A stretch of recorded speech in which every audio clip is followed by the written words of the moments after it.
Live from the heart of the action. Welcome to the nerve center of Next Level Broadcasting.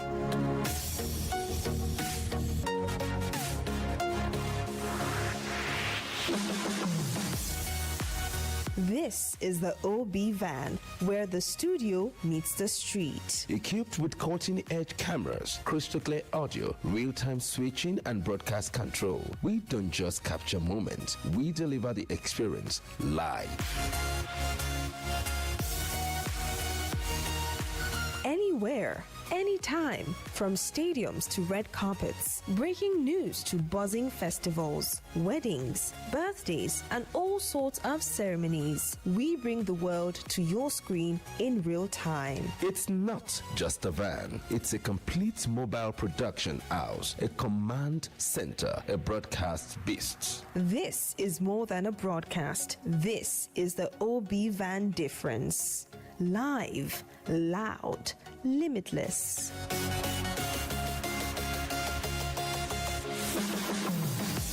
Ready to go live? Like never before. Book the OB van today and take your event to the world. One powerful broadcast at a time. To book, call 0705 506 1061 or 0916 101 1061. Email marketing@dominion.org.ng or visit our socials on Instagram @Dominion Broadcast. Dominion Broadcast, your channel of choice.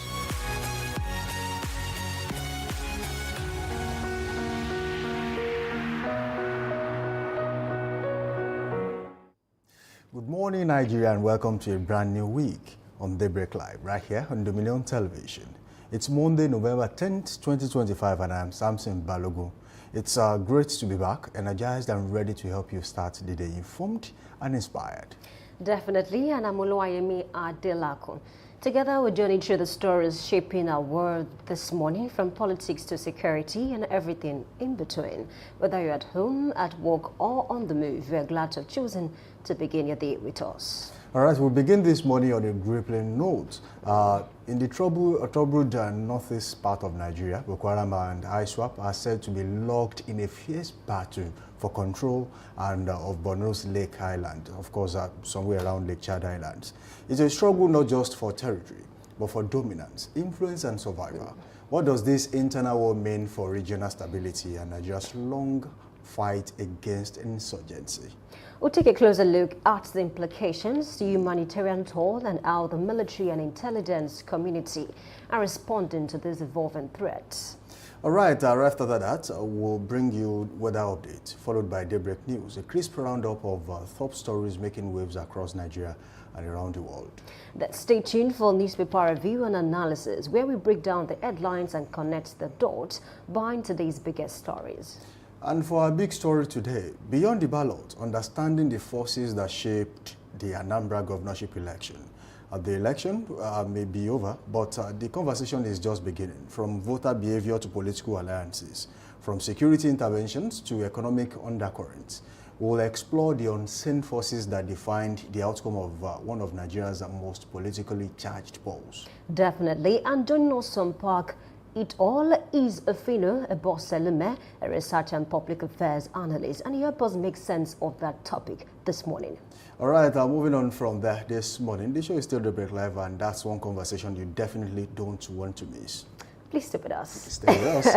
And of course, for our newspaper headlines and analysis, we'll be joined by an analyst in the studio this morning. It's really going to be interesting, so stay tuned. Link up with us on all social media platforms: Facebook, Instagram, TikTok at Dominion Broadcast, and on X, formerly Twitter, at Dominion Cast. So, from the battles up north to the ballots down south, it's a power-packed edition you don't want to forget this morning. Definitely, because when it's about clarity, context, and credible conversation, you know you're on the right channel. this morning.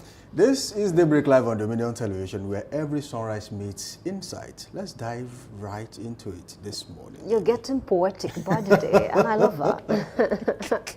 Well, it's we are in what we call interesting times in the country. Okay. Yeah, and creativity is one thing that stands you out in any situation. I agree. And as much as we implore the government to also be creative when it comes to fighting insurgency, boosting the economy, you just have to be creative in your own way. Definitely. That's what we do.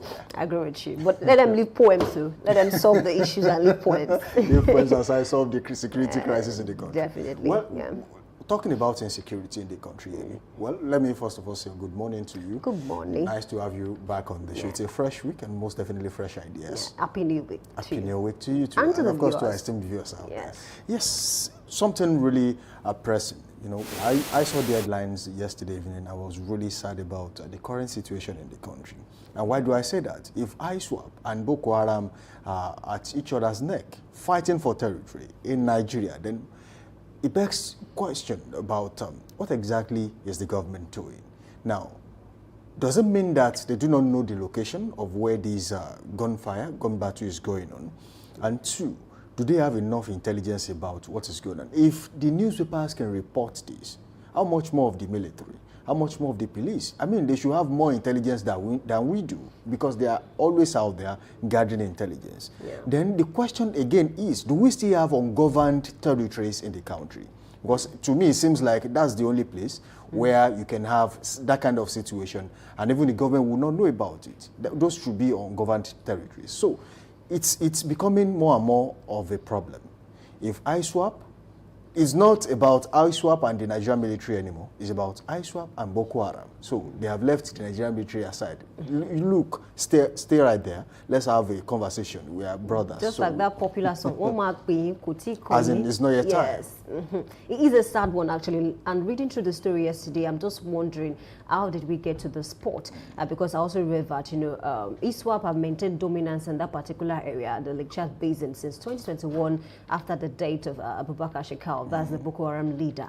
And now they are fighting to Tauni to say, okay, we want to consolidate our power in this region, because I mean it's benefiting them in one way or the other, and people are being killed daily. Another sad part is the fact that I mean the farmers, I mean people who walk on the street every day, they are caught up in this whole gunfire, I mean drama between these both parties. And I also read a story recently that the UK, United Kingdom, released in a statement to say that their citizens in Nigeria should avoid certain states in the country. They made mention of Zamfara, Benue, Plateau State, and Castina. And then they also made mention of the fact that the ISWAP and the Boko Haram, they are currently at loggerheads. So they should be careful of these certain areas. Look at how far we have been able to portray ourselves in a bad light, even in the global world. It's a sad situation. I wonder how many more countries will release a statement to say, just avoid Nigeria. Forget about 6 states.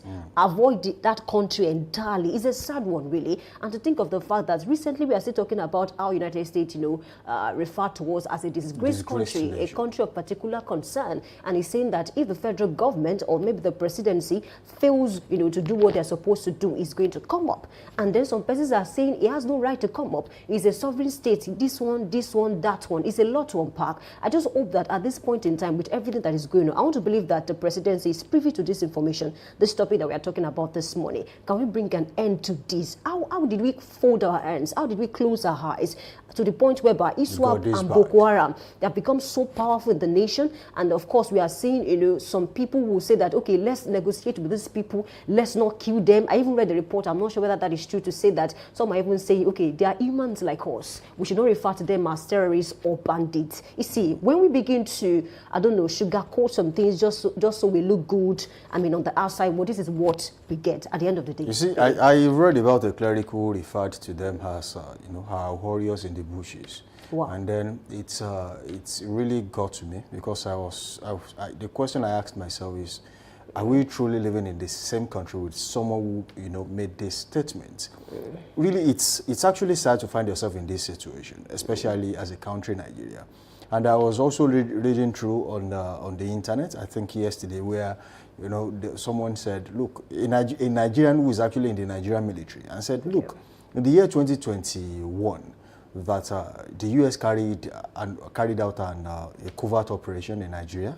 That's about 7 Navy SEALs, U.S. Navy SEALs, came to Nigeria, carried out an operation, rescued a kidnapped victim, and even the Nigerian military did not know anything about it. Even the Nigerian government did not know that that operation took place. So the question is, if the U.S. government can infiltrate Nigeria, extract their own citizen who had been kidnapped at the time, and then left, how much more of so many people come in and out of Nigeria on a daily basis, and nobody even knows where they are going or what they are coming to do. The fact that our borders are porous, very porous, that's one thing. The other one is the fact that nobody really cares about what someone else is coming to do.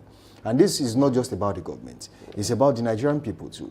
When you see something, you say something. You ask questions. I was checking the internet yesterday, and I discovered that a particular ring was, busted in, I think, Ondo State, where some ladies were lured from their different locations under the guise of getting them a job, and they had been living in that particular place.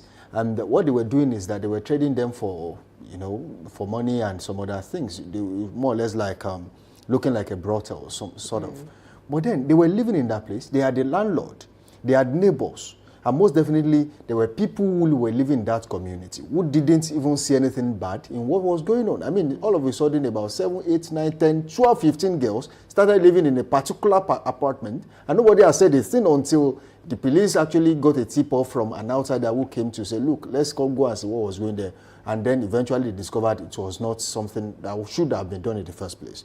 So we now have the American government saying, even Donald Trump said it, that we went to Nigeria, we carried out an operation, and they did not know a thing about it. And I also saw a report flying around about the U.S. president.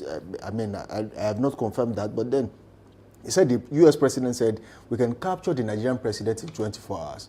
And even the people securing him will not know what has happened to them. And then I saw that as a big slap on the face of the Nigerian military, on the face of the DSS, because how can the U.S. government come out to say, if they are not done it before, I mean, they will not come out to repeat that statement and, of course, come out and say that they have actually done something like that. So it's really a dicey situation right now. One thing I expect the President of the Federal Republic of Nigeria to do now is, by this time, there should be a plan on how to counter insurgency in the country. Not just counter, totally wipe out insurgents and bandits in the country.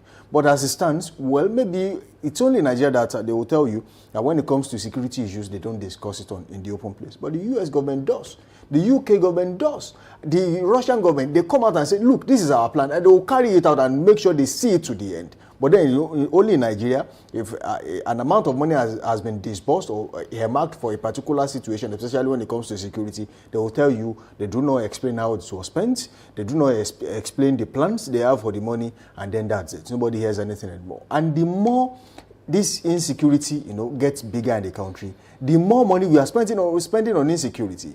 If you check what state governments actually get as what we call security votes in the year, let's say from 2003 down to this time, you will see how much it has increased. But then the security has actually, it kept getting worse.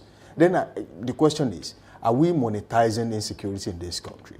If we are doing that, it is time to stop, because we cannot afford to have a full-blown war right under our noses in this country. If Boko Haram and ISWAP are actually at loggerheads in the search of territories, then what exactly is the role of the government, the security apparatus? And then will we ever get these territories they are fighting over? Will we get it back? Because if they are fighting over that territory in the first place, it means that those territories are not under the Nigerian government. It belongs to ISWAP and Boko Haram. So what is the problem with the Nigeria? It's actually sad. And one more question that we need to ask is it that those who are sponsoring Boko Haram and ISWAP, they are doing more than what the Nigerian government is doing? Because, I mean, we can see some of their results. Imagine, for ISWAP to be able to maintain dominance since 2021 up until now, and then they are still slugging it out with Boko Haram. They are the government in these places. They collect taxes from these farmers. So it says a lot about, who is funding them. And then most of the times when we hear, some news about them, that, okay, some of them were arrested, they're always arrested with huge cash. Where are they getting the money from? And then when you look at even their arms and ammunition, is more, I don't know the English word to use now. You cannot even compare it to what some of our soldiers carry on to say, okay, we want to go and attack the bandits. So it is a problem. And then I think Pastor Adeboye over the weekend mentioned something very critical. He said that, there was a time he spoke to the former President Muhammadu Buhari that, he should declare an ultimatum, give an ultimatum to the army to say, if you don't do this, or if you don't suppress these people before this time, then you are going to lose your job. He said he made the announcement, but he didn't follow through. And he also mentioned the fact that he's talking to the current president to say that talk to President Trump and tell him to give you 100-day windows to say that, okay, if at all I'm not able to suppress this bandit in 100 days, then maybe you can actually do whatever it is that you want to do. Then he mentioned something more important to say that do not just, kill these terrorists and bandits. Also look for their sponsors. It doesn't matter, how influential they are in the society, because if we keep looking at the bandits alone and the terrorists, what about those sponsoring them? And because it will take money, it will take arms for them to say we want to continue, to fight people, to kill people. So if you can actually... If you wipe out the insurgents, exactly, and you leave their sponsors, we have more insurgents. They will come back, whether you like it or not. And we have also had claims, we don't know whether that is true or not, to say that even some politicians in Nigeria and even some international bodies are responsible for sponsoring them. But let's stop all these speculations. I believe we have the intelligence to say that we can actually fish them out, to say, okay, if at all we cannot fish them all out, if you can get 1 or 2 persons, I believe they can link us to the others. So it's not really hard to solve insecurity in the country. I don't think it's really hard. Let me cite an instance. Recently, someone bullied Toyin Abraham on the internet. She doesn't know that person from Adam. In fact, it was a pseudonym on social media. And then she went to report to the police, and that person was fished out. The hole he was hiding in, they brought him out.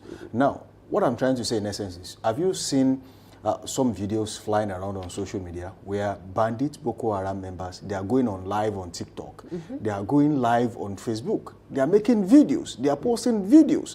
Have you seen where they are receiving supplies? You will be wowed. Even Nigerians who are actually working tooth and nail, assiduously to make sure they make ends meet, they are not making such money. And it begs this question.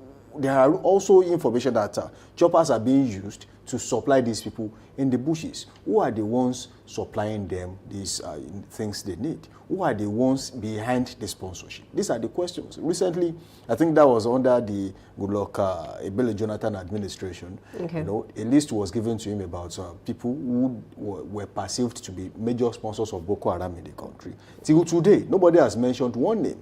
That same list, of course, will still be on the table of our former president, late President Muhammadu Buhari at the time. He did not mention one single name until he passed away, of course, left office. And now we have President Bola Ahmed Tinubu. If this is the only thing you can do for Nigerians, you cannot shame the shameless. Just bring the list out. Let's know who and who were fingered to be sponsors of Boko Haram. At least by that, people will start doing business with them. If they start doing business with them, they lose their source of livelihood, and most definitely they might not be able to sponsor Boko Haram the way they are doing now. And once they don't receive the kind of firepower they are currently receiving, I think they will be decimated in one way or the other, and the Nigerian military will be able to do what they are meant to do in the bushes. That's the only way we can solve this problem. If we still leave the sponsors out there and we are fighting insurgents, it's like going to battle with nothing. I do not see how you can actually come out victorious in such a situation. Honestly, it becomes counterproductive. It's just like, you trying to stop a child from maybe taking some liquids now, but you are not looking at the person who called the child to say, come, when anybody is not looking, take this. It's a problem, really. And also I read that, these, ISWA people and the Boko Haram, they are professionals. They know how to use drones. And I'm very sure there are some persons in the army who are not even that good to say, okay, they can actually use drones perfectly. So it's a problem. Where are they getting money to buy all of this gadget? And one more thing is, I think there's something wrong with Africa. I'm so sorry to say this, because, you still look at some African countries in the world today where you see some presidents, they have been ruling for the past 40 years without nothing to show for it. But I think the President Bola Ahmed Tinubu is actually trying. A lot of times he'll come out to say, okay, why have you not solved? Do you remember the Benue massacre? Right. When he went to Benue to say that you have not arrested one single person, and then a lot happened. People were killed in their, in their hundreds in Benue, and not one person was arrested. So it is a lot. Maybe if threat of you lose your job comes in, just like Pastor Adeboye mentioned, maybe we expect something better. But it's a lot to unpack. Well, really. I want to believe that the newly sworn in service chiefs can actually do what the rest could not do. Why do I say that? I think it took the president something of from within to actually say, look, I want to change. It doesn't come often where service chiefs are changed in this country, especially under different administrations. When they come, they usually maintain service chiefs for a longer time than the president did, and has done that. I mean, that should be about 2 weeks ago, when they were announced and sworn in eventually. But what I'm saying is that I think they should all be put on their toes. You don't have to spend more than 2-3 months. If there is no changes in what you have the responsibility that has been given to you, if you have not made any headway, you should give way and let someone else who can do it come on board. And I do feel that we are too relaxed as a country. Usually Nigeria is the only place where even a deadly situation is trivialized. I've seen so many things on social media, and I begin to laugh. There were AI videos of Donald Trump and some military personnel pointing to the map of Nigeria, and someone was saying, "Oh, don't come to Abeokuta. I hope you know the spelling correctly. This is Oyo, not Uyo." I mean, this is not the time to do that. Unfortunately, Nigerians are quick to forget what pains they are going through. They are quick to forget what challenges they are going through. At this time, when we should all be focused on putting the government on its toes to make sure that security is restored in every part of the country, it's not just the north. We have insecurity in the southwest, in the south-south, in the southeast. It now depends on the magnitude of the crisis in different locations. But then, it's a national emergency when it comes to security. We should not be quick to forget what is going on. How do you explain when Nigerians have forgotten that US has made an announcement about infiltrating Nigeria and then helping us solve our security crisis? It's a big slap on our face. As the giant of Africa that we are called, I mean, I don't see any giants here anymore, because it more looks like that announcement took away the pride Nigeria had before now. That announcement killed so much within Nigeria. So I think it is a time that everyone needs to be serious. If you're on social media, make it known to the government that these are the things. I mean, everyone has an idea at this point, and it's not bad putting it out there. But putting the government into disrepute is not the solution. Let's just focus and be serious. I mean, I'm not saying no one should catch fun on social media, but what I'm saying is we are quick to forget. That's why the government, I mean, the people at the corridor of power, they are quick to bring out something new. Because once they have done something and they realize that, they are forgotten, they come out with something different. But when it comes to security, it's everybody's business. In the southeast, there's what we call the unknown gunmen. In the southwest, we have had the issues of bandits, kidnappers, and most definitely farmer herder crisis recently. In the north, we have had ISWAP, we have had Boko Haram, and this has to end, because we cannot continue this way. Business will not thrive, no matter. I mean, this also goes to the President of the Federal Republic of Nigeria. As much as we are trying to boost the Nigerian economy, if there is insecurity, it's an effort in futility. I don't think there will be any headway, because people will still continue to complain. But if there is stability and everyone can go back to their farms, everyone can stay in their shops. I saw a video of a particular community in the southeast. I think that should be somewhere around Anambra. It is deserted. I mean, the place looks like a once bubbling environment that has now been left there for about 100 years. I mean, gave me the vibe of an American film of a place that was deserted, that kind of thing, where no one has been there in 50 years. That was what I saw. Like a war zone. Like a war zone. So it's really sad that a community that was once doing well has not been deserted. I saw the King's Palace and it was nothing to write home about. No one was living there anymore. So it means that community is dead. Everyone living in that community left for one reason or the other, and that is because of the unknown government crisis in that particular place. We cannot afford to let that engulf the whole country. The government should nip it in the bud, for crying out loud. Honestly, I think you're spot on. Let me start from the social media thing. You see, I've met some Nigerians, they'll tell you they make content out of the serious issues because they want to remain sane, because there's a lot to unpack, a lot going on in the country. But then I think we also have, some Nigerians, there are very few though, that, they are very quick to drop receipt when someone, maybe a politician or an office holder is trying to manipulate the people. They'll drop receipt to say, oh, so yeah, you said something like this. Talk about Reno Mokri. Right. A lot of times when Reno will come up with something anything new. They'll bring receipt of what he said 5 years ago or 2 years ago to say that, Reno, look at what you said. They even provide video evidence. But then the percentage of those journalists online is very, very low, compared to the persons who rather make content out of serious issues in Nigeria. And then speaking on that, one more thing is the fact that one analyst says something very cogent. He said that perhaps this current administration can learn from past administrations, what they did not do right. Because insecurity did not just start in this current administration. Right. I mean, good Lord, Ebele Jonathan could not solve it, and Muhammadu Buhari could not solve it. There's even an information that says that, even in 2014, 2015, this current APC, some members of the APC went to the United States to report, issues around insecurity. In the country, and some places are saying, okay, maybe United States, is now having the time to say, okay, finally, what you reported back then, we want to come and work on it now. So insecurity is like a toga on Nigeria's identity. It will take us a lot of, effort to say we can actually, wash it away or maybe remove the apparel totally. It's a problem. And then there's also one thing that I also want us to look at. Someone also mentioned the fact that maybe there are moves in the security operatives of the country. Because, why is it that, sometimes when they have the intel to go and, attack some persons, maybe they have information to say, okay, some bandits are actually hiding there. Those people are prepared. They know they are coming. So how are they getting those information? It's just, simple mathematics to say that, okay, can we actually work on the fact that maybe we have modes within the military, system. People that are just disguising to say, okay, we are working for the good of Nigeria, and they are the ones responsible for giving out information to these people. Because we watch American movies, even some Nigerian movies where we're actually coming up to as a country. You watch some movies and then you see that, when you have a mole, maybe in an organization or maybe in the security, it becomes a problem. So whatever it is that they want to do, they cannot achieve it because of one person or two persons, and they hide so well. That's one of the problems. I'm not even using my knowledge of American movies now. I'm talking to reality. They hide so well, so it will take a lot to actually fish them out. You won't know who's the mole. And most times, they are the people who are least expected to be moles. And, as you rightly said the other time, we have a few of them who are social media enthusiasts who are always out there to bring out what you think you have actually forgotten and what the people have forgotten, and then bring you receipts and say, look, you said this the other time. I could remember when, Malam Nasir El-Rufai was saying so much about bandits and insurgents.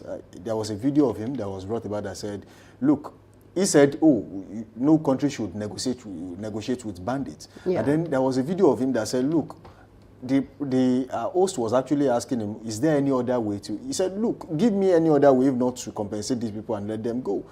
And that was what he said. He's saying something different now. So you would say that he has no moral ground to come and say, bandits should not be compensated at this time. Because while he was governor, all fingers point at the fact that he actually did it. So we should get to that stage where social media is regulated and used for the right reasons. Definitely.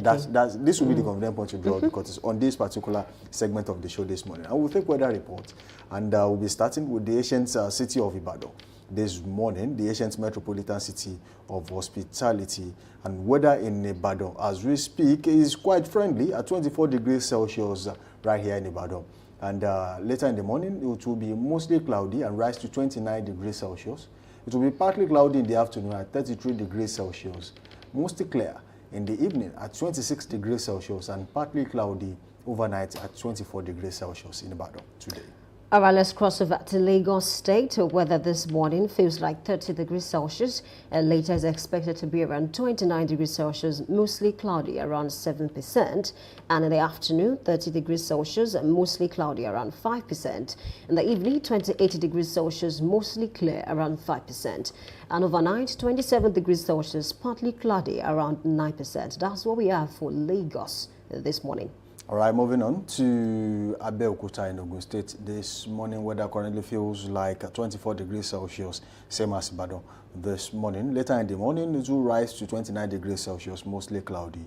It will be partly cloudy in the afternoon at 33 degrees Celsius, partly cloudy in the evening at 27 degrees Celsius.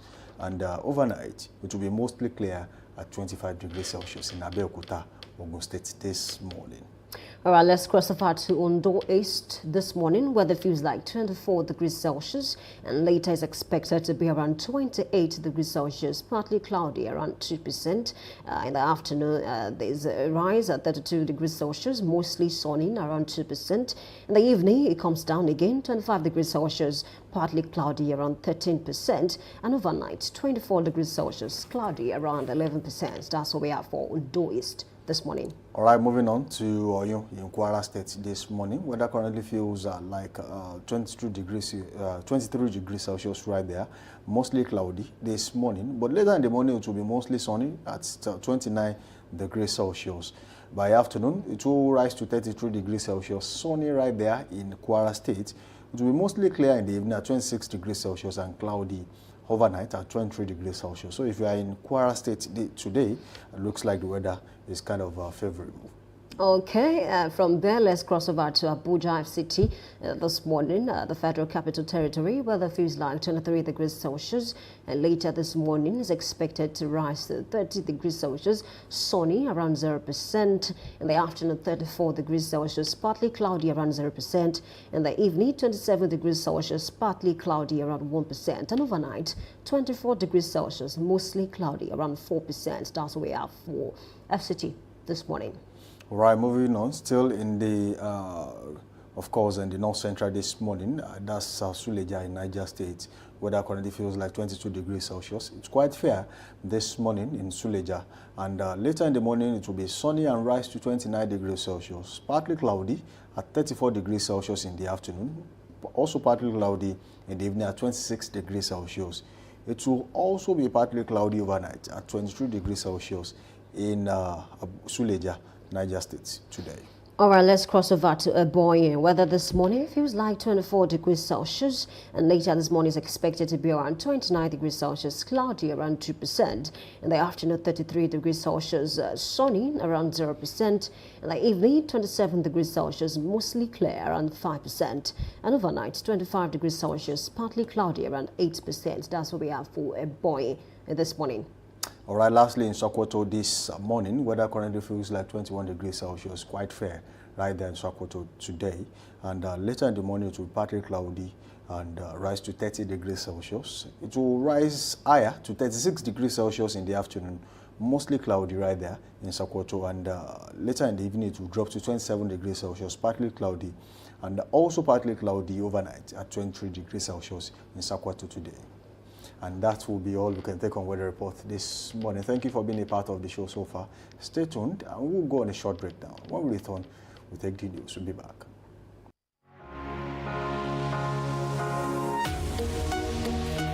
Live from the heart of the action. Welcome to the nerve center of Next Level Broadcasting.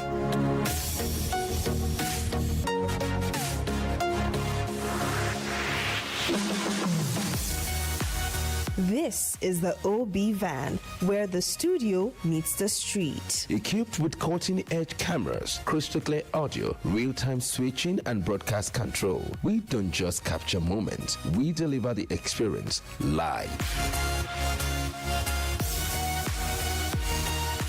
Anywhere, anytime, from stadiums to red carpets, breaking news to buzzing festivals, weddings, birthdays, and all sorts of ceremonies. We bring the world to your screen in real time. It's not just a van, it's a complete mobile production house, a command center, a broadcast beast. This is more than a broadcast. This is the OB van difference. Live, loud, limitless.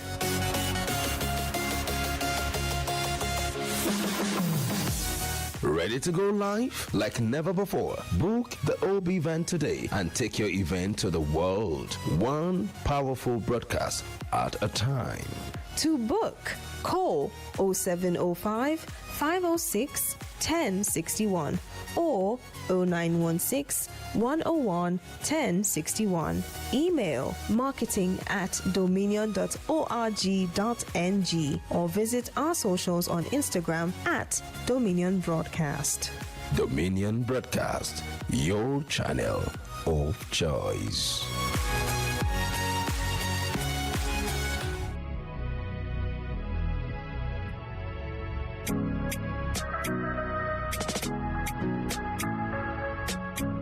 Need a professional space to bring your vision to life? Dominion Television Studios offers state-of-the-art facilities perfect for your next broadcast, commercial, corporate video, or live event.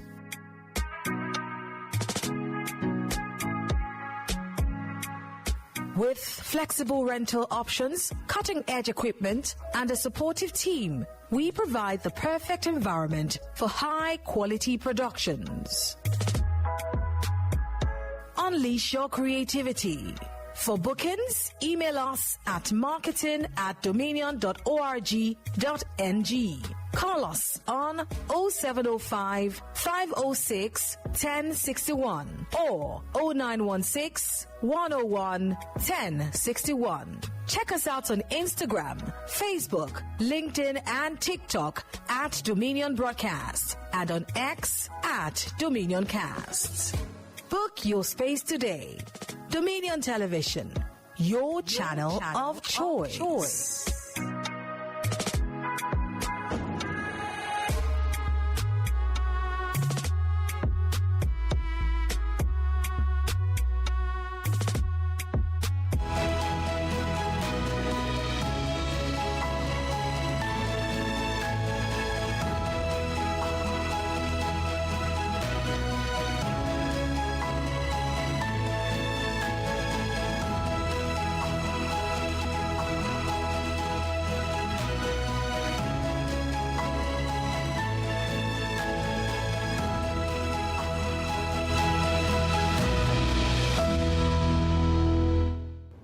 Good morning. This is Daybreak News on Dominion Television.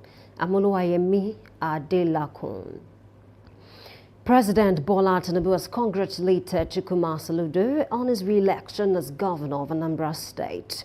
In a statement personally signed by him, President Tinubu described Soludo's re-election as a testament to his visionary leadership and the significant progress recorded under his administration. The Independent National Electoral Commission, INEC, declared him the winner after the result was announced, winning all 21 local government areas in the election. The Nigerian Army has intensified nationwide offensive operations against terrorists, insurgents, and economic saboteurs. The operations come in line with the marching orders of the Chief of Army Staff, Lieutenant General Y.D. Shaibu, to completely wipe out terrorists and dismantle all networks of criminality. In a statement issued by the Nigerian Army and uploaded on its official X handle, the force highlighted the recent achievement. According to the Army, 7 terrorists were neutralized, 27 suspects arrested, and arms, ammunition, and stolen crude products recovered in coordinated strikes across the country. Ondo State Police Command has dismantled a notorious sex trafficking syndicate that allegedly exploited young women under the guise of job recruitment and social media content creation. This was disclosed in a statement released in Akure by the command spokesperson, DSP Olushola Ayolade. According to the statement, one Jayola Joshua and 2 other suspects were arrested, while 15 young women aged between 20 and 26 were rescued from an apartment in the Alagbaka area of Akure, where they were being housed for illicit activities. Ayolade explained that operatives of the Special Weapons and Tactics SWAT team carried out the operation that led to the arrest, adding that efforts were ongoing to apprehend other members of the syndicate still at large. The Rivers State House of Assembly has begun an investigation into claims that an oil company, Renaissance Africa Energy Company Limited, ignored an oil spill that badly affected Bida community in Gokana local government area. The decision came after the community, through its estate surveyors and valuers, petitioned the House over the company's alleged neglect. The petition, signed by ESV Hamilton Adam, was presented by the Deputy Speaker, Honorable Daniel Mao, to the House Committee on Public Complaints and Petitions, led by Honorable Nemi Alabo George. Respondent George assured that the petition would be treated with urgency, promising that the committee would do its best to ensure justice for the community. And in business this morning, the federal government is seeking a fresh $500 million loan from the World Bank to expand access to finance for micro, small and medium enterprises across the country. The proposed facility, titled Fostering Inclusive Finance for MSMEs in Nigeria, FINCLUDE project, aims to mobilize private capital and promote innovative financial products for small businesses. According to a project document obtained from the World Bank, the loan will help deepen credit access through the Development Bank of Nigeria and its subsidiary, Impart Credit Guarantee Limited. And in sports this morning, Castina United Football Club has denied reports alleging violence and the death of a player during the Nigeria Premier Football League (NPFL) match against Borough FC at the Muhammadu Diko Stadium, Castina. The club, in a statement issued by its media director, Nasser Gide, described the report circulating online as false, misleading and a deliberate attempt to tarnish the team's and football's image in Castina State. According to Gide, the publication claimed that supporters of the club invaded the pitch, causing chaos, and that a player was slaughtered during the game. While admitting that the match was tense due to some contentious officiating decisions, the media director maintained that security operatives kept the situation under control throughout the encounter. You can visit our website on www.dominion.org.ng to watch us live and interact with us. You can also follow us across our social media platforms: Facebook, Instagram, TikTok, YouTube and LinkedIn at Dominion Broadcast and X at Dominion Cast. That's Daybreak News. I'm Oluwayemi Adelako saying thank you for watching and good morning.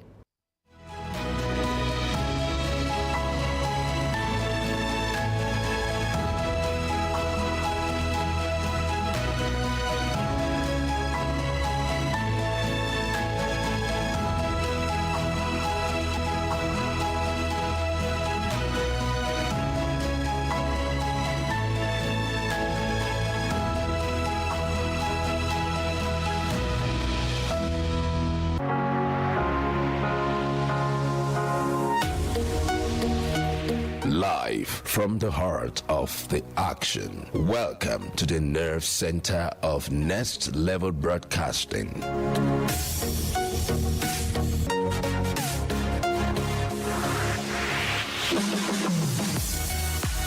This is the OB van, where the studio meets the street. Equipped with cutting-edge cameras, crystal clear audio, real-time switching and broadcast control, we don't just capture moments, we deliver the experience live. Anywhere, anytime, from stadiums to red carpets, breaking news to buzzing festivals, weddings, birthdays, and all sorts of ceremonies. We bring the world to your screen in real time. It's not just a van, it's a complete mobile production house, a command center, a broadcast beast. This is more than a broadcast. This is the OB van difference. Live, loud, limitless.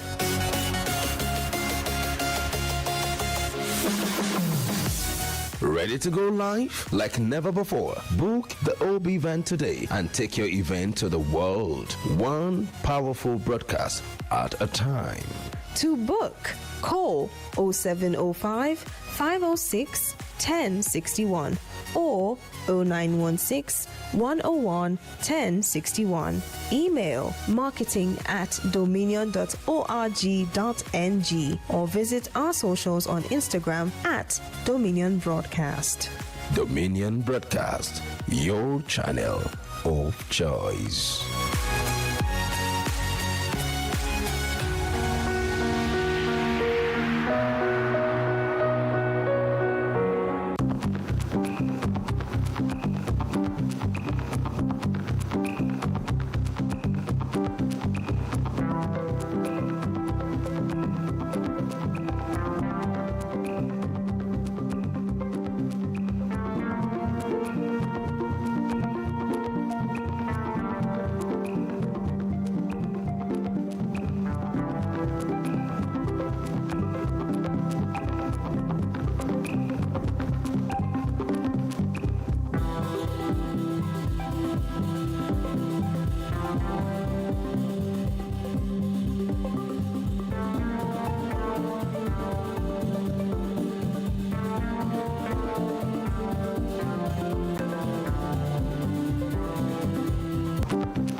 I welcome you back. Thank you for staying with us this morning. This is newspaper headlines and analysis, and I'm Oluwayemi Adelakun. This morning, let's start from the Punch newspaper.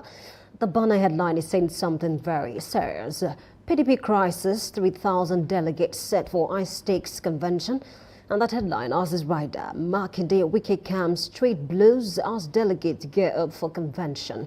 It appears that the faction of the governor of Oyo State, there's Governor Shea Makinde, and of course Damagum, and then some other persons. They want this convention to hold, but the Wike camp is saying no to this convention. Even the court says that the convention should not hold. Will this convention hold? Is something that we need to look out for. And then will the crisis in PDP stop? It's something that we need to talk about, honestly, because there's a lot. Let's cross over to another headline that says drugs, Regina Nwoko and fresh bitter Chauvin. Honestly, over the weekend, one news to the other, the fact that recently, I think yesterday, Senator Ned Nwoko released a long statement to say that, Regina has been doing drugs, and then, she's been, going through some, problems, trying to go for a medical checkup, and then she even mentioned some persons that are supplying her drugs. And there's a lot to unpack. Regina in turn came out to say that, okay, fine, she's doing drugs, but then the senator is trying to hide from the truth by not, mentioning some certain things that he's doing to her and the family. Don't also forget that, Regina's brother, is still, in the police station. He has not been released yet, and of course, they even claims that the mother might also be arrested. But then VDM made a video recently to say that he pleaded on behalf of Regina's mother so that, she will not be arrested. Away from Regina's story, let's cross over to Anambra State. The election happened on Saturday, honestly, and then this headline is saying, Soludo's Anambra win sparks political storm. Because the other candidates are saying, okay, they reject this, election result because it was marred by vote buying, and then we even saw videos online where some persons were collecting malt and gala. So if you are very, very familiar with, X, formerly Twitter, you see that, malt and gala trended throughout Saturday. Even till yesterday, was still trending because we saw videos whereby some persons, they'll collect money, some little cash, and then they'll take, coke, I think, malt now, and then gala. And then a lot of persons were complaining bitterly that, why is it that people will sell, their future, for something, that little. It's a lot to unpack. But then, Soludo, Chukwuma Soludo won for the second time. And this is the third time that an incumbent governor in Anambra State will return back to the office. He also mentioned something very important, that 4 years ago, he was elected into office with 112,000 votes. But then this time around, he won with 422,000 votes. It's a lot. I think that's about 73% of the vote cast. He also mentioned that about 22% of those that registered, in all, came out to vote. So there was political party. A lot of persons did not come out. And then his closest rival, that's the APC candidate, and he had about 99,000 votes. And the person that followed him closely came from the YPP, who had about 37,000 votes. And then the fourth position is for the Labour Party, about 10,000 votes. And then lastly, we had, a candidate from the ADC that had about 8,000 votes. Don't also forget about this candidate, that's Chioma Ifemiduluke, that had about 292 votes. She also came out to say that she sees herself as a winner, regardless of the vote she was able to gather. Away from Anambra now, let's cross over to another headline that says genocide, PFN, Islamic Council in verbal crossfire. Honestly, I think before now, clerics, pastors, bishops are coming out to say that we need to talk about this Christian genocide more so that the government can know what to do. Recently, Pastor Daybreak came out to say something about the genocide. He even advised, President Bola Ahmed Tinubu to say that, okay, can you tell President Trump to give you an 100-day window so that you can do what you're supposed to do? And then a lot of persons are also coming out. But then I think the Christian side and the Muslim side, a lot of things, are going on. Some are saying, okay, let's not talk about Christian genocide. Let's talk about, the killings of Nigeria in general. Let's, keep our focus on the killings and not, cause any unnecessary, division in the country. Away from that headline, let's also check this one that says 15 girls rescued from Ondo's sex trafficking network. And when I read through the story, I saw that some of them were lured because of job opportunities. They would tell them, okay, we have a job for you in Akure, can you come over? And from there, they start, working for them. So it's a sad reality. Don't forget that a week ago, going to 2 weeks now, we also talked about the fact that some persons were arrested in this same Akure, for, child factory, they get little girls, they get them pregnant, and then when they give birth to those children, they sell them, for, I think, the females for 400,000 and the male for 700,000. I think, it's a good development that the police force is able to arrest these people, and of course, I just hope that, they face the full face of the law. Away from that line, let's just check the song that says Aragbeshala's barking can't save Adeleke, and that's coming from the APC chieftain. Don't forget that there's been a back and forth on whether Adeleke is going to move to the APC or not. There were even claims, I think a few days ago, that he's going to move to the ADC.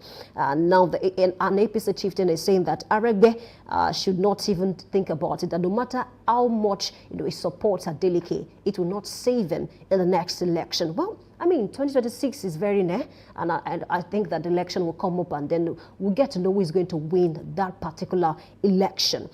And let's cross over to Daily Sun this morning. I have this headline that says, Otto Eze congratulates Saludo on re-election, hails his transformational leadership. I think that's a good one, coming from Otto Eze. Another headline is saying, Dangote fuel depot in fresh price battle for market control. And of course, that headline has this rider that says, Nigeria not ripe for 15% tariff on fuel imports. That's coming from S&P Global. Okay, away from that headline, let's also cross over to this headline that says, as rent hike agony spreads. That headline has its riders. Worsening citizens' economic woes. 90% hike reported in Lagos, Enugu, and others. I think people are complaining bitterly about hiking the price of what they used to pay for their house rent, and I think the government can actually do something about it, because there was a time that the Senate sat on this matter. That's for the FCT, so I think they should not limit it to the FCT. Maybe this can go around the whole country, because talk about the southwest states, talk about the north central, talk about the southeast. People are complaining bitterly about this. Away from that line, I also have this one that says, Tinubu in Wiferu Abga congratulates Saludo on re-election. APC candidate Ukachukwu grumbles. ADC candidate Nwosu reject result, says exercise national embarrassment. Okay, I read some stories yesterday, where some of these candidates came out to say, we reject the result. It was marred by vote buying. Even the candidates, of the APC, he came out to complain bitterly. That's Ukachukwu. He complained bitterly. Even Choma Efemiduluke also complained bitterly. That's the candidate of the AAC, to say that, okay, she even mentioned that in the video I watched, she was referring to some persons, who collected cash, and then she pointed at, corner to say those persons in that area, they are receiving cash to vote for a certain candidate. It's a sad one. But then I think, Serap gave a warning, or maybe a statement now, to say that the INEC should work on these areas against 2027, to see that, okay, if at all there were cases of vote buying, and then they really need to work on it. But I think few persons were arrested for vote buying, so it's something we need to look at, regardless of the fact that INEC mentioned to entire Nigerians to say that the election was free and fair. Away from that line, let's also check this one that says NASU tackles federal government over recurring no work, no pay threat, says it's an instrument of intimidation. I don't know why we're coming back to this now, because even us as a body has rejected this policy of no work, no pay, to say that federal government should not do that to them, because they're not even collecting much. Why should federal government say that no work, no pay? Now NASU has weighed in on the matter and is saying it's an instrument of intimidation. Don't forget, ASU just called off the strike, and I just hope that we'll not hear about any threat of strike in the next few days. Let's cross over to Nigerian News Direct this morning. I have this headline that says opposition kicks as Saludo re-elected Anambra governor in landslide victory. Saludo vows big achievement after re-election. I also read a story where a certain APC chieftain made mockery of Peter Obi to say that he could not even win his local government, because Saludo won all 21 local government areas. I mentioned that he won 73% of the vote cast. About 422,000 votes that he won, for that election. I think it's a massive win, because even the person that came second had about 99,000 votes. It's a lot, to unpack. Let's cross over to another headline this morning that says terror-related deaths have dropped by 81%. That's coming from the presidency. How true is that statement? I think is one thing that we need to look at, looking at the fact that, there was an attack recently in some parts, of the northeast states, and then a lot of persons died, from that attack. Another headline is saying 14 killed, 30 abducted in renewed attacks on southern Kaduna in 1 week. That's coming from Sokapo, and that's another sad story. UK declares Borno, Yobe, Zamfara, others as unsafe to visit. It's a huge blow. I mean, it's a sad one. And then I hate the fact that we are being portrayed, in this light in the global world. But then, these things are happening. And of course, as a country, they are concerned about, the safety of their citizens. But then I think this should be a wake-up call, for the Nigerian government to see how they can nip insecurity in the bud. Away from that, let's cross over to Daily Trust. I have a headline that says a genocide claim for the government silent on Amokwita's legal brief. We are not aware. That's coming from the Senate. Why is the federal government silent on this legal brief? Is a lot to unpack. And of course, the Senate is saying we are not aware when Nigerians are talking about it daily. And I also think that this headline linked to that one is saying Anambra Labour Party ADC candidate reject results as Soludo, is re-elected. A lot of persons are saying, okay, there's a chance that they might take the result to court. Don't forget that recently the Senate is saying that INEC should be the one, to say that this election is genuine. It should not lie on the Senate anymore. It's a lot to unpack. Another line this morning is saying Trump threats stock market loss aids 2.8 trillion naira. There's a lot on the United States government. Protests in Kogi community over bandit attack. It's a lot to talk about this morning. Of course, let's cross over to the nation. This morning I have a headline that says Senator Nwoko, actress wife Regina, marital crisis gets messier. Another headline is saying, my victory means elections getting better, says Soludo. Tinubu, his re-election, testament to visionary leadership. Governors ill-deserved victory. Another headline is saying, how to attain multi-trillion naira economy by Agbakoba. That's a lot. Multi-trillion naira economy is something we need to talk about, honestly. Another headline this morning is saying, federal government to release 1 trillion naira real estate funding on NGX. A single-digit mortgage to close housing gap coming. Let's cross over from the nation this morning to Vanguard newspaper. I have this headline that says U.S. what leads Nigeria not in religious war. That's coming from NSCIA. When I read the story, he's talking about the fact that we should not lose focus and make this about the Christians alone. That's what the NSCIA is saying. They are saying that we should look at this as an insecurity in general and not focus too much on the Christians. According to them, Muslims are being killed too. And if care is not taken, this might lead to more division than needed. Because, I mean, Nigeria is already divided. Let's not even lie to ourselves. We are trying so much to make sure that we come together, because a lot of persons do not support some things. Don't forget about the IPOB, a lot on park. So it's a lot to talk about this morning. But then I do wish that we can come together, just like before the whole war started. That's the Civil War that started in 1967 and ended in 1970. Away from that line, UK warns against travel to 6 states. We've spoken about that before. Another line is saying autonomy, no evidence to show allocations reach local government directly. ICPC and all that. That's coming from them. Don't forget that the local government autonomy started in 1976, and then from then I think it has witnessed a lot of back and forth. Some local government chairmen will accuse the state governors of not giving them the necessary funds to carry out their activities. And of course, I think there's something that can be done about it, because recently this current administration of President Bola Ahmed Tinubu has increased the revenue of 8 state governors. So I think it should reflect in the local government level as well. Why should they be suffering? Why should they be so incapacitated to cater for the needs of their people when the state is receiving so much for the federal government? Okay, before we say a BYU on the segment this morning, let's cross over to Daily Independent. The headline that says Anambra Guba Serap gives INEC 7 days to report vote buying sponsors to EFCC, ICPC, and please, I saw pictures online, I saw videos.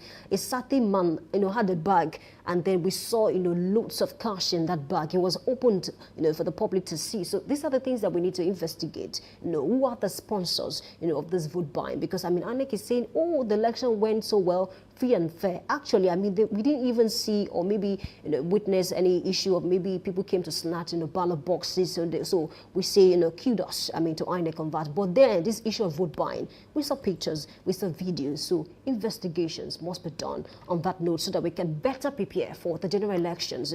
Come 2027. But then the Senate is saying they are pushing for the election, come November 2026, but then it has not been approved yet. Whether early 2027 or early 2026, the INEC must be fully prepared for the general elections. It's a fine place to leave it this morning. A big thanks to you for being a part of the segment. Please stay with us because we need to take a short break, and when we come back, big story will come up soon. My name is Oluwayemi Adelaku. I'm saying good morning once again.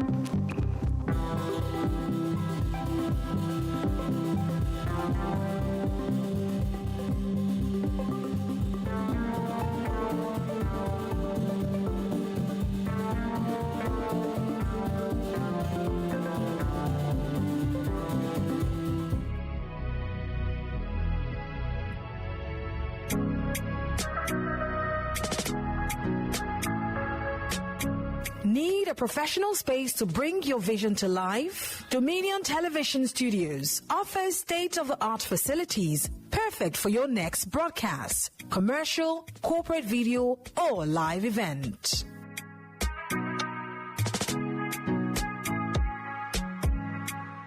With flexible rental options, cutting-edge equipment, and a supportive team, we provide the perfect environment for high-quality productions. Unleash your creativity. For bookings, email us at marketing@dominion.org.ng. Call us on 0705 506 1061 or 0916 101 1061. Check us out on Instagram, Facebook, LinkedIn, and TikTok at Dominion Broadcast and on X at Dominion Cast. Book your space today. Dominion Television, your channel of choice.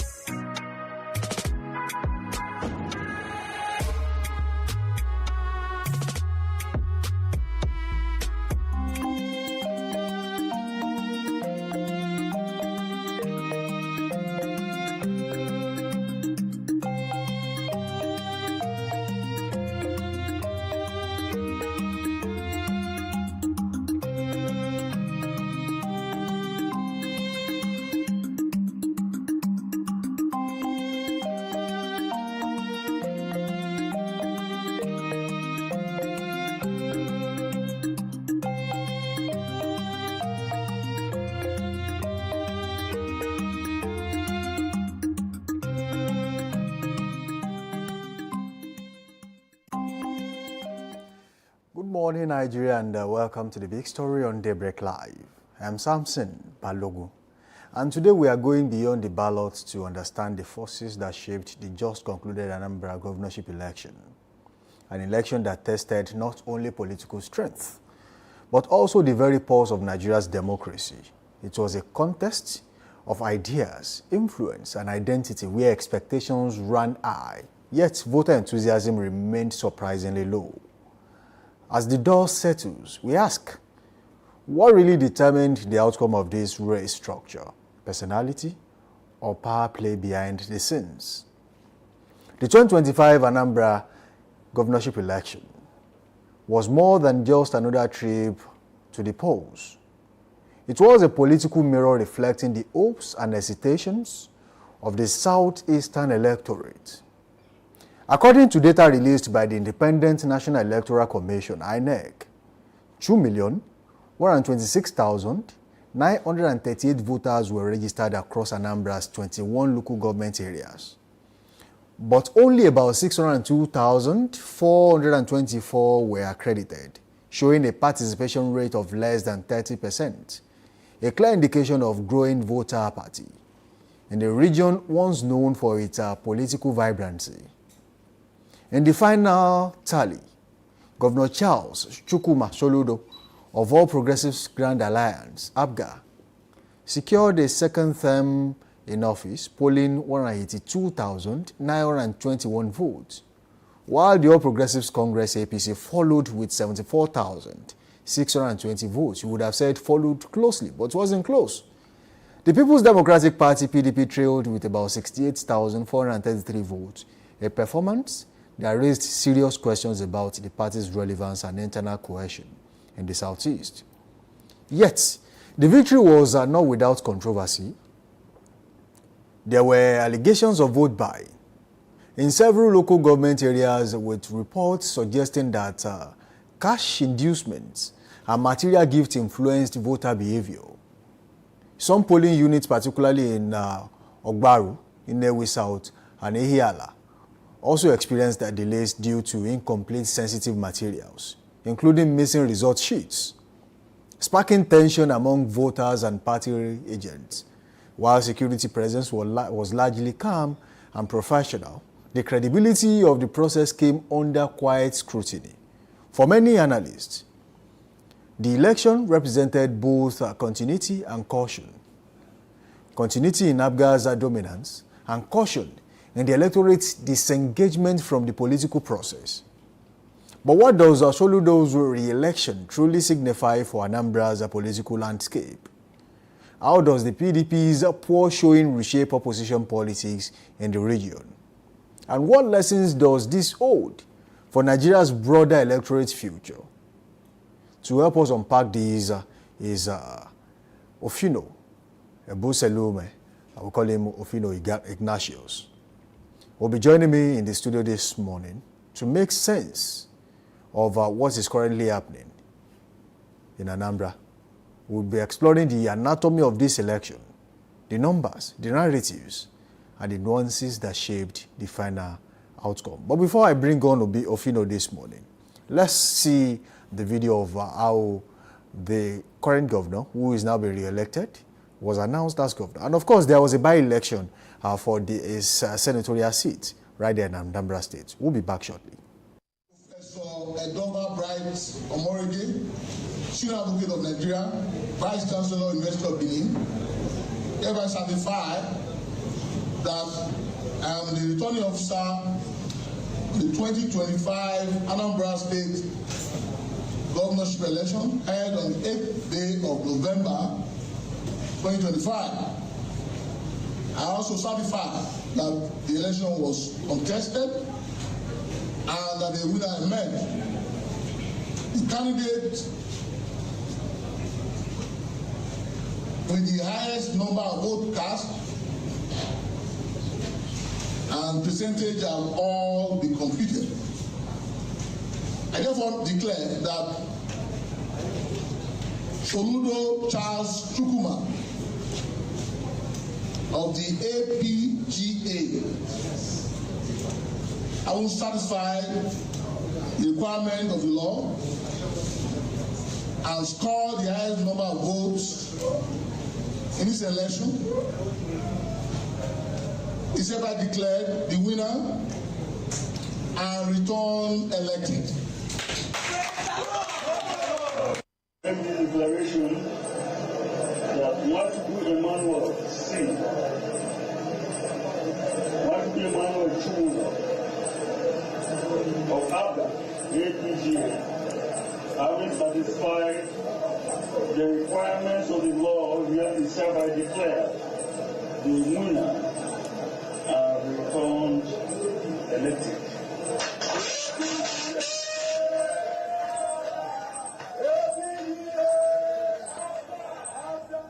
All right, welcome back. That was the declaration for the senatorial by-election, and most definitely the gubernatorial election right there that returned Soludo Charles Chukwuma as the governor of Anambra State. I have with me in the studio this morning Ufino Ignatius Eboselume. Good to have you in the studio. Good morning to you. I'm delighted to be here this morning. Something. Well, there's a lot to unpack. But then before we delve straight into it, what's your complete assessment and overview of the gubernatorial and senatorial by-election in Anambra State? Without mixing words and from the trajectory of the narrative, election is a process whereby the people elect those who are going to govern them for a fixed period of time. But based on this election has been won and lost. Elections are usually won and lost on the ballot, sometimes in court. But here now we have seen what happened in Anambra State. But I'm not happy. Do you know why I'm not happy? Why? Low turnout of voters. And yet Nigeria will keep complaining and complaining and complaining and complaining. Low voters turnout. So that shows that the people should stop complaining and do the needful. INEC registered almost 2.7 million voters. And at the end of the day, look at the total vote cast. Just about 602,000. Is that a significant figure? We are talking about your political destiny. The political destiny of a state. The political destiny of a nation. The political class determine whatever is going to happen to you in the next 4 years. You are a stakeholder as a voter. And that has been the problem in this country. Nigerians will keep complaining. Government introduce harsh economic policy. And the only way to vote out a government that you are not pleased with is by the way of what? Election. And the law has provided you that opportunity to cast your vote.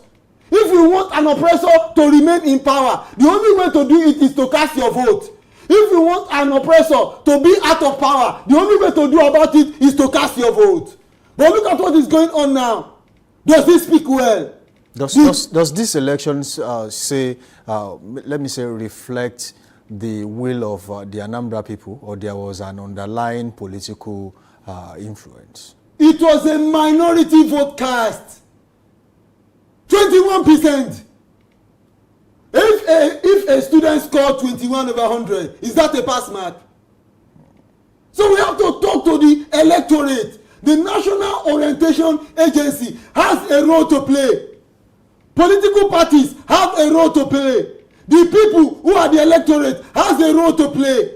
Religious leaders have a role to play. Traditional leaders have a role to play. You and I have a role to play. The media also have a role to play.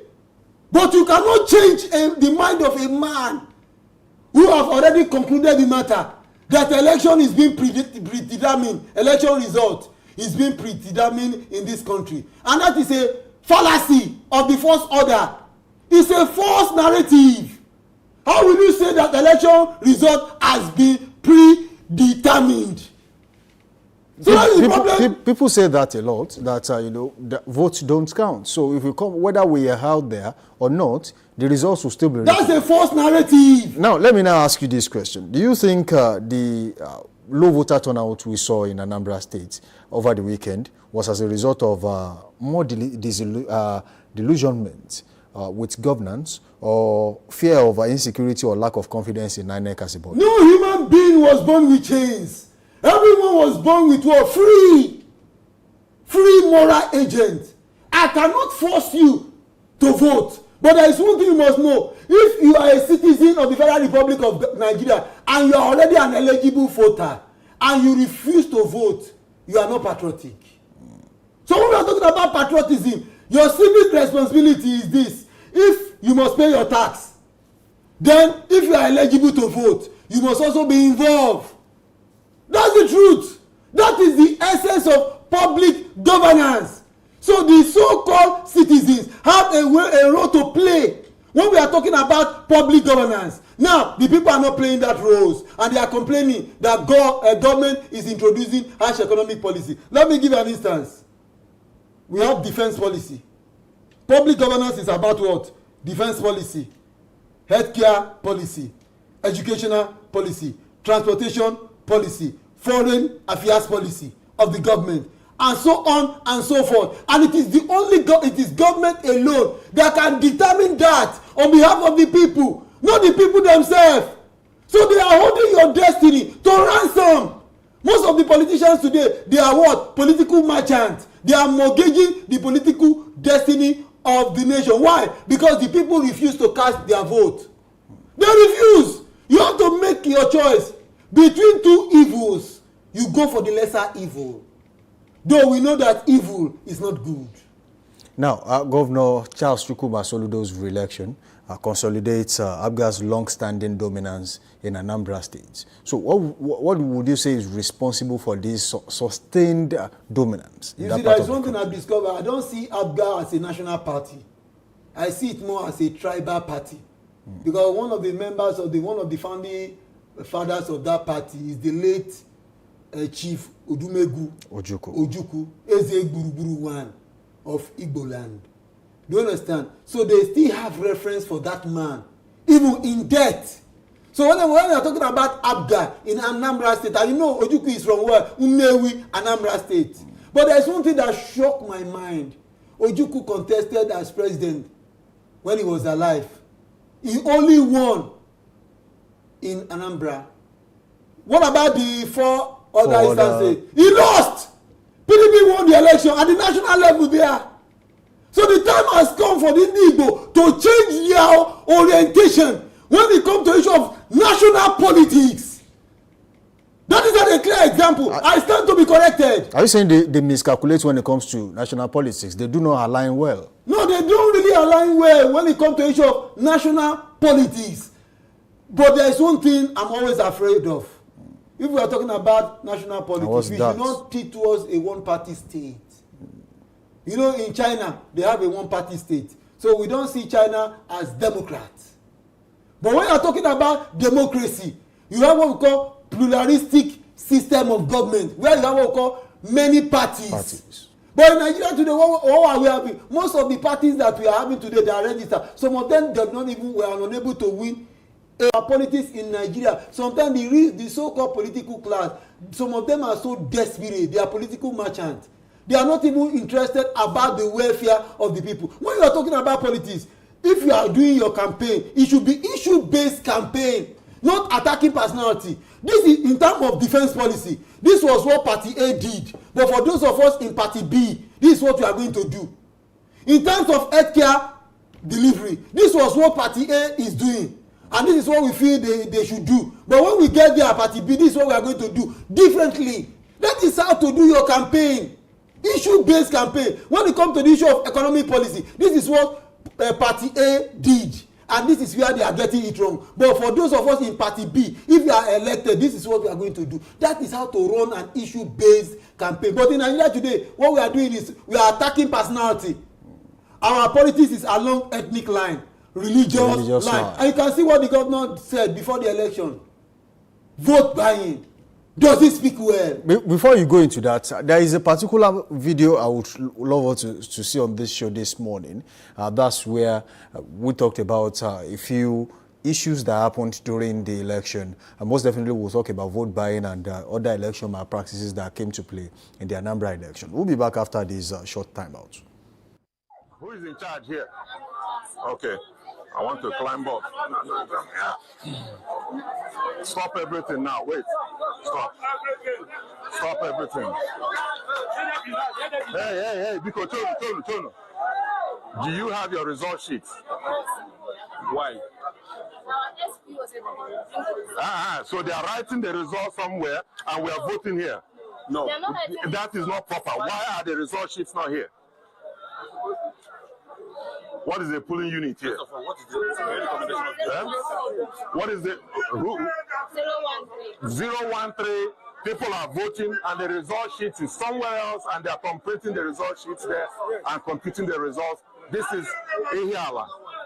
Amamo, what A? In Juniorate, the same thing is happening and she is in charge. She's the ATO. no result sheets here, and people are voting. This criminality must stop. Yes. So this exercise now is nonsense.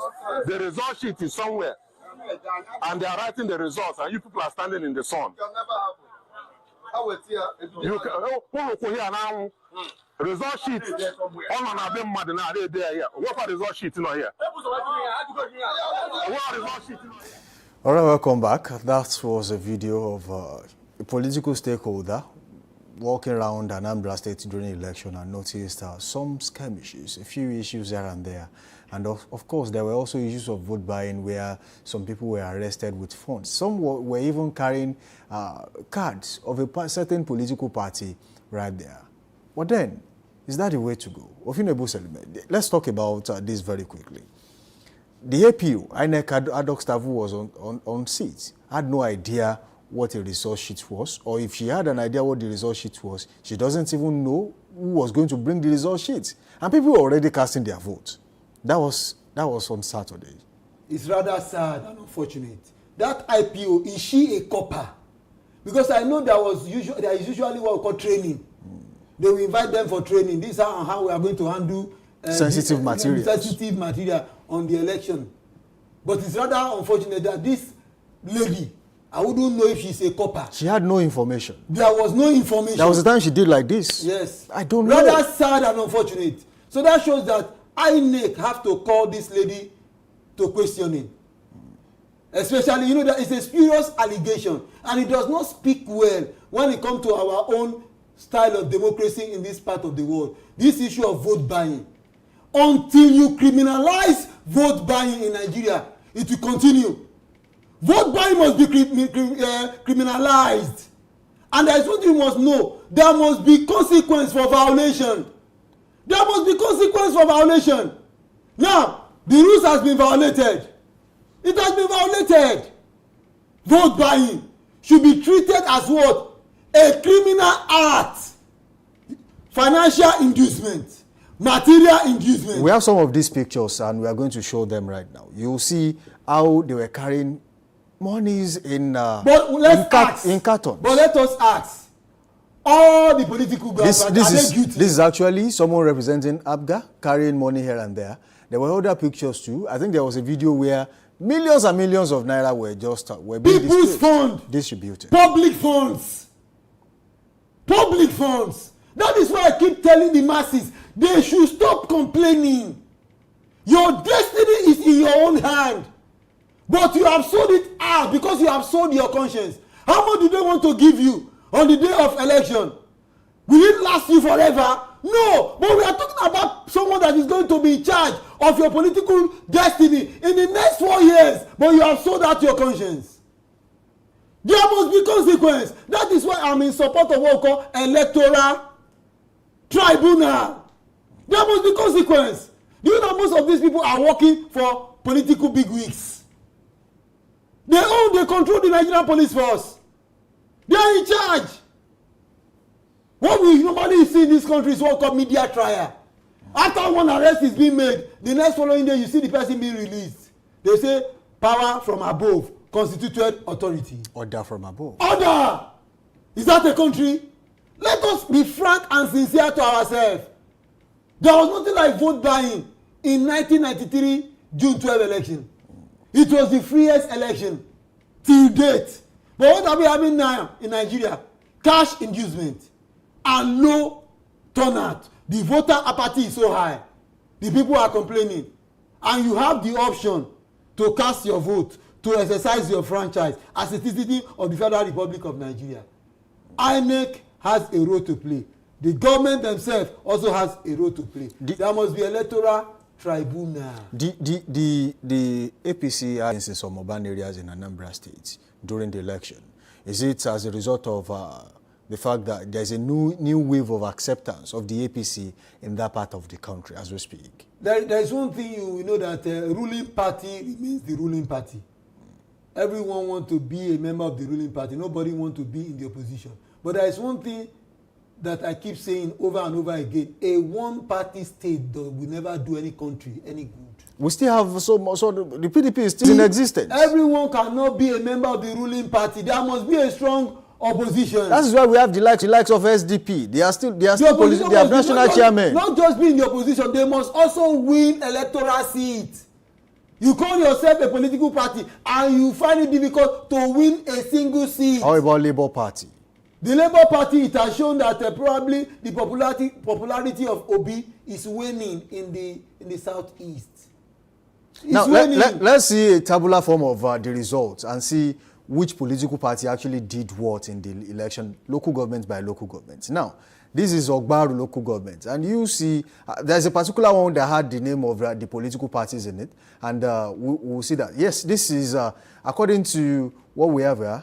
That is Oka North, Njikoka, Nnewi South, Nnewi North. You can see the trajectory of how the Labour Party and the PDP did. That shows that APC is even more popular than Labour Party now. Now, in Anambra State, in Ayamelum, the PDP did. That shows that APC is even more popular than Labour Party now. Now, in Anambra State, in Ayamelum, APC had, what does this say about the party structure, relevance and internal health, not just in Anambra, but across the southeast, and most definitely in Nigeria. The PDP is currently experiencing what we call a self-inflicted pain. Is the PDP dead in the southeast? The PDP is not dead in the southeast, because if it was dead, it was supposed to have what we call 0 votes. There was no 0 vote. There was one time I made an analogy. I said when Muhammadu Buhari and Jonathan contested, I said Muhammadu Buhari came from Daura. Jonathan did not score 0 votes in Daura. Right. I said Jonathan is from Otuoke. Muhammadu Buhari never scored 0 votes in Otuoke. So we still have some people who believe in Muhammadu Buhari in Otuoke than believe in Jonathan. And we still have some people who believe in Jonathan in Daura than Muhammadu Buhari. So when we are talking that if this person still relevant, the relevancy may be low. It may be low. But for now, there is still PDP in Southeast region. If you look at the trajectory of presidential elections in Nigeria since 2003 up till 2015, you realize the fact that PDP had this very big a stronghold on the southeastern part of the country, including South. But over the time, since 2015 down to where we are now, which is 2025, the influence has waned in one way or the other in terms of votes cast in those areas. It has reduced. Now, is it about voter apathy, or people are beginning to change the narrative in that part of the country? There was one thing that happened in Nigeria till today. I don't know how to explain it.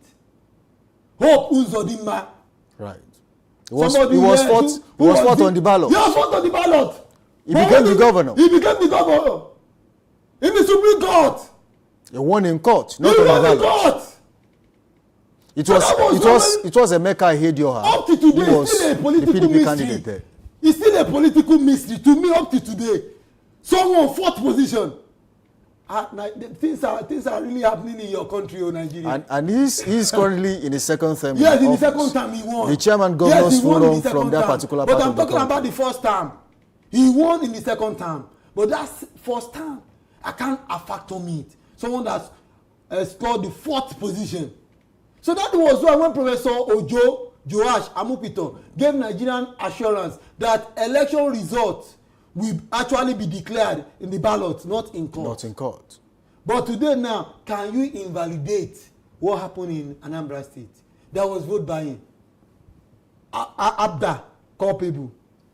Labour Party, culpable. PDP, culpable. But the Labour Party said they don't spend money, they don't give shishi. That was the slogan in the last presidential election. What do you expect them to say? That we don't give shishi. What do you expect them? They have to mobilize their party agents. They will also mobilize their party members. There's one thing you must know about politicians. All party members will definitely cast their vote. I repeat again. All party members that are alive, they will definitely cast their vote to their party. That is why every party agent of a political party must register where you are going to stand as an agent of your party.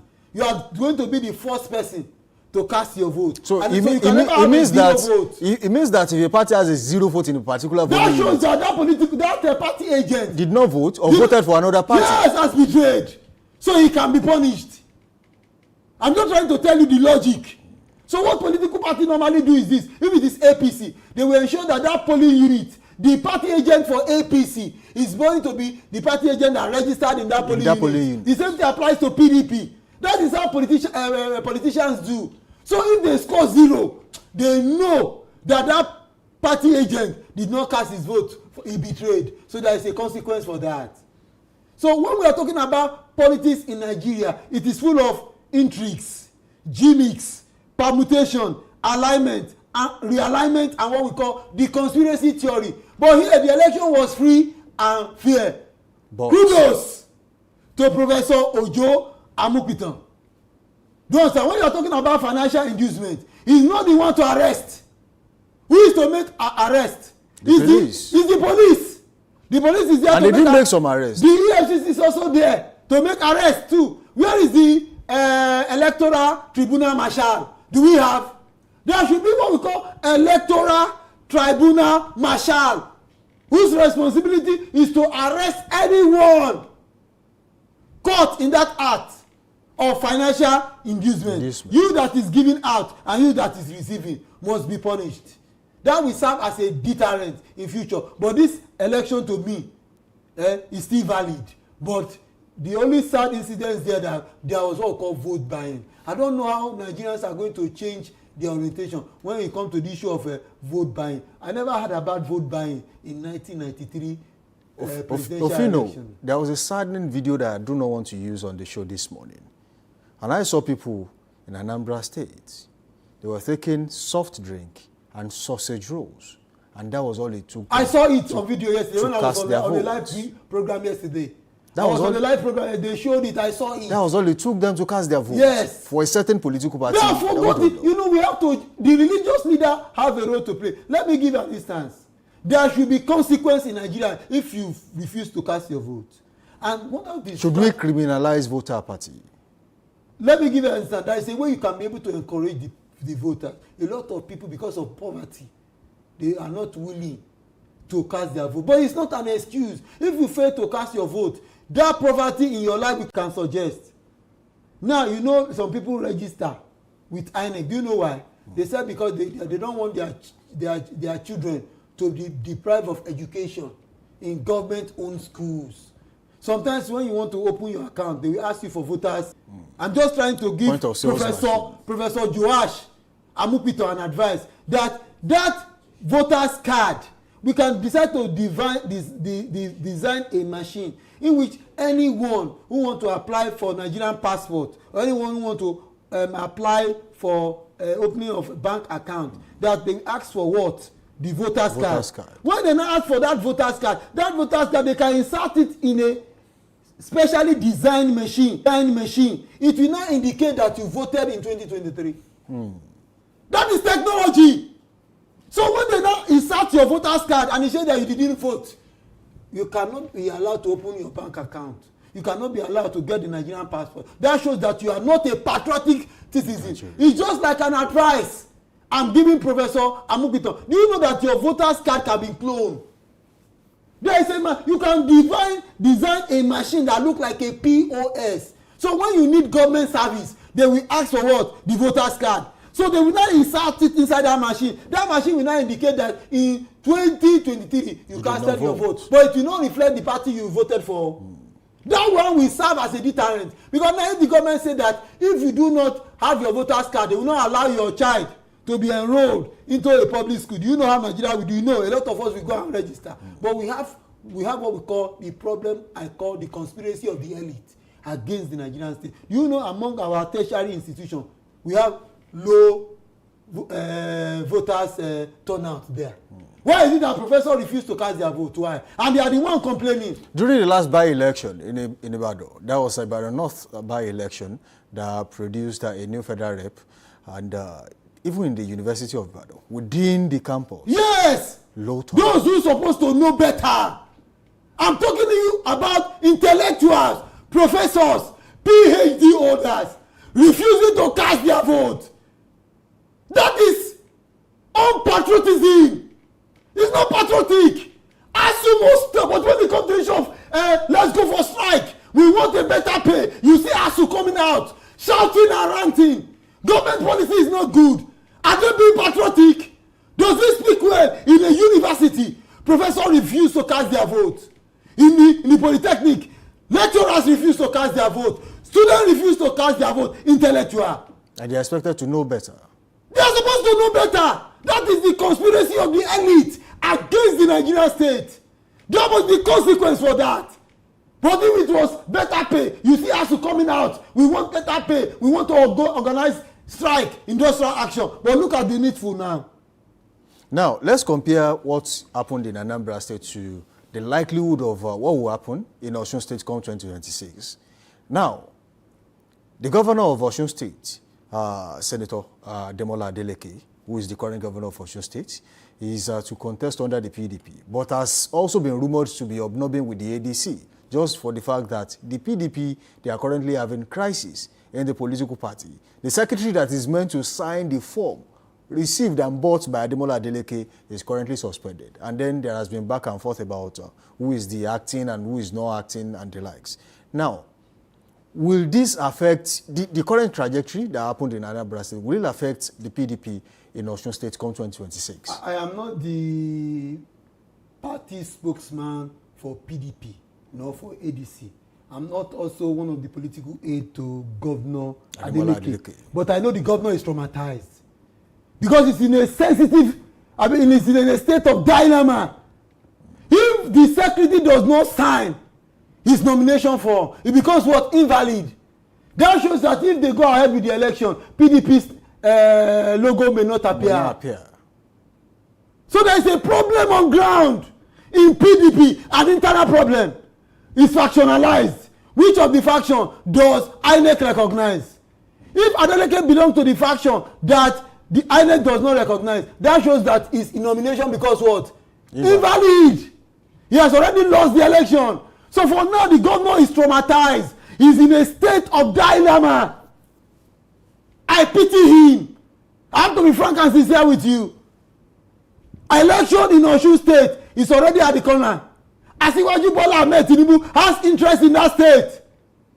Ademola Adeleke, the incumbent governor, also have interest in returning back. You can see the power play. And we all know the history of Osun State. What has happened? A lot of things has happened in that state.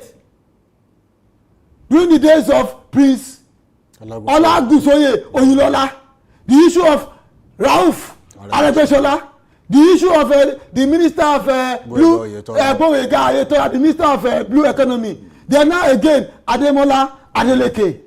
And the president himself also have an interest in that state.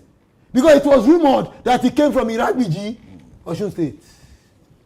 Let me ask you this lastly before we go this morning. Finally, if you had to summarize the Anambra election in just one sentence, what would it be? Vote buying should be criminalized in Nigeria. Thank you, Ofino Eboselume, for joining us. Thank you for having me. It's been a wonderful session with you. But I'm delighted to be here. We simply have to go.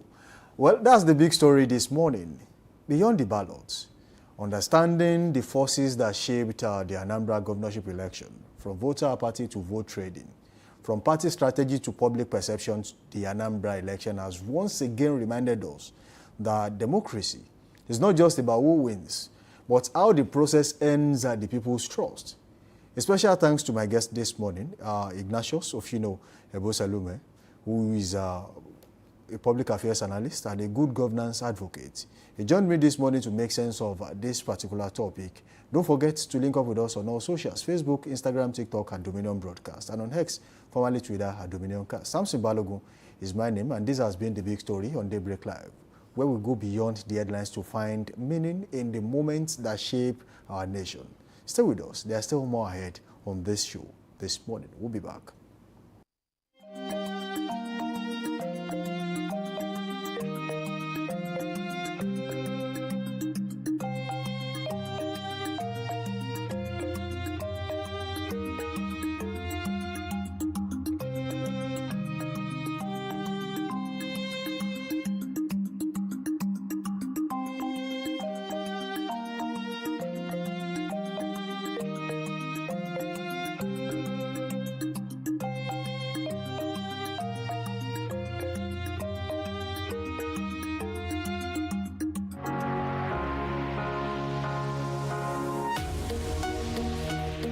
Live from the heart of the action. Welcome to the nerve center of Next Level Broadcasting.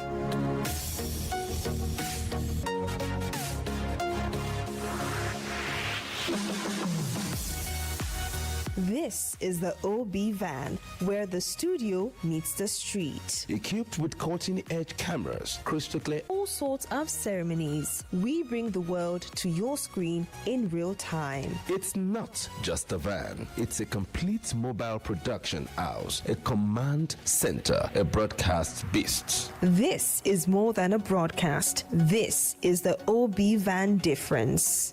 Live, loud, limitless.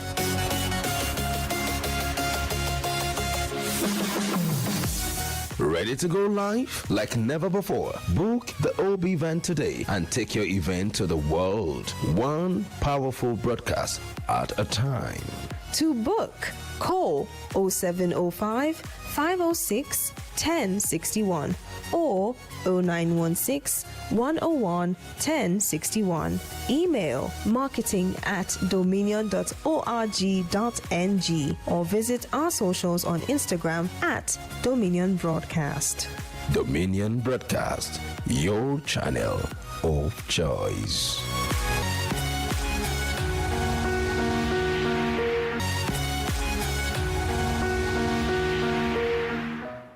All right, welcome back from that short break. The show is still Daybreak Live right here on Dominion Television, your channel of choice. And Oluwayemi Adelakun is still here. Together we'll be making sense of what's trending and what's to watch this morning.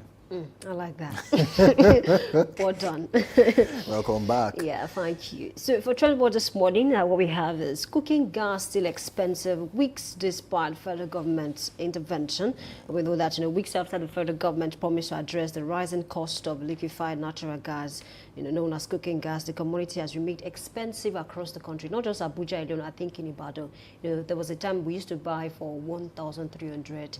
As a matter of fact, 1,112. But after that, tussle between Pengasan and Dangote, the price went up, and then since then they've not been able to reduce it to, okay, at the time they were selling for 1.8, but now people are buying for 1.6. It depends on your area. Now they might be so nice, we may be buying for 1.5 or 1.4. But in my own area, we are buying for 1.6 per kg. So it's a lot. And then one of the retailers now mentioned the fact that, okay, for some of them they still have old stock. So even if they get new produce now, new stock now, they still will have to sell at the old price because they have to sell out their old stock before they can now they cannot start selling the new price. So it's a problem for Nigerians, because they say that when two elephants fight, I mean, Nigerians at the end of the day will bear the brunt of the whole fight, and we are already feeling it now, because I believe that at the end of the day, Pengasan and Dangote, they'll come together and then settle whatever it is that is between both parties. You see, you are absolutely spot on, but I will not hold that part this morning. I think we have to speak truth to Nigerians out there,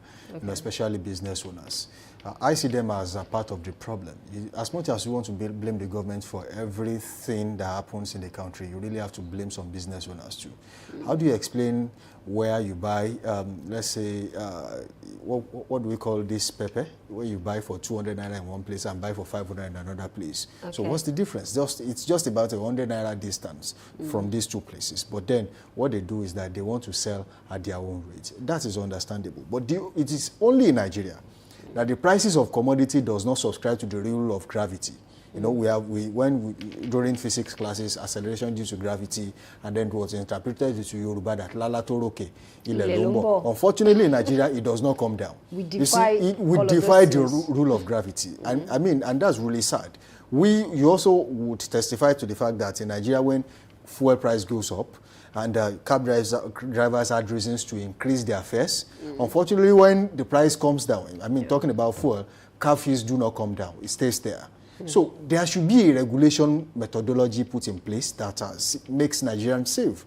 Nigerians are usually at the end of this particular issue. Tinubu is never going to come to Ibadan and then enter a Mikra. Gosul Akpabio is never coming to Ibadan and go travel anywhere on bike. And Femi Gbajabiamila, for example, is never going to come to Ibadan and say, oh, I'm not using any of this, I'm going to take these so-called Ajegboro buses. So it is peculiar, or Korokwe. So it is peculiar to the Ibadan people to the Osun State people, to the Nigerian people in general. So I want to say that the political class are just about 1% of the average population of the Nigerian people.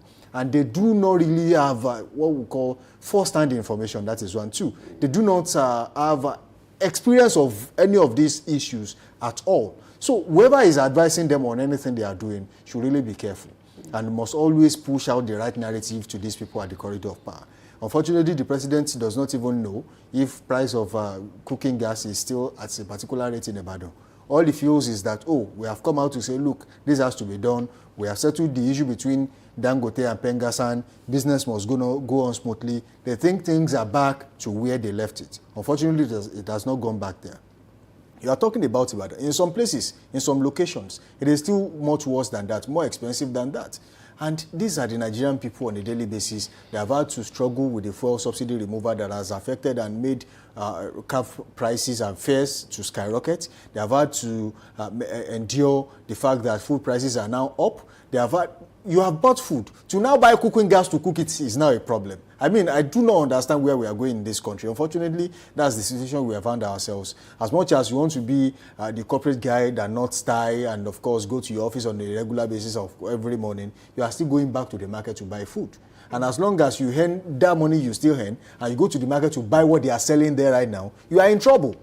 So the government really needs to work about it. Recently, I think about 4 or 5 months ago, the president said after the FEC meeting that as you are going now, you are leaving this meeting, go out there and crash food prices. Yes, we saw the effect. Food prices, I mean, a bag of rice that was selling for, let's say, for example, about 80,000 dropped drastically to about 50-something thousand or thereabout. I mean, that's an effect we would want to see. And as long as it's being shown on the prices in the market, I think people at the corner shops should also emulate this. Please don't be the pain the people are really suffering. I mean, Nigerians cannot be suffering the pain of what they are seeing from the federal government in terms of insecurity and other things, and still be having to deal with you as your corner shop for the fact that you are hiking prices. I mean, that should not be done. We should be the example that everyone would want to follow.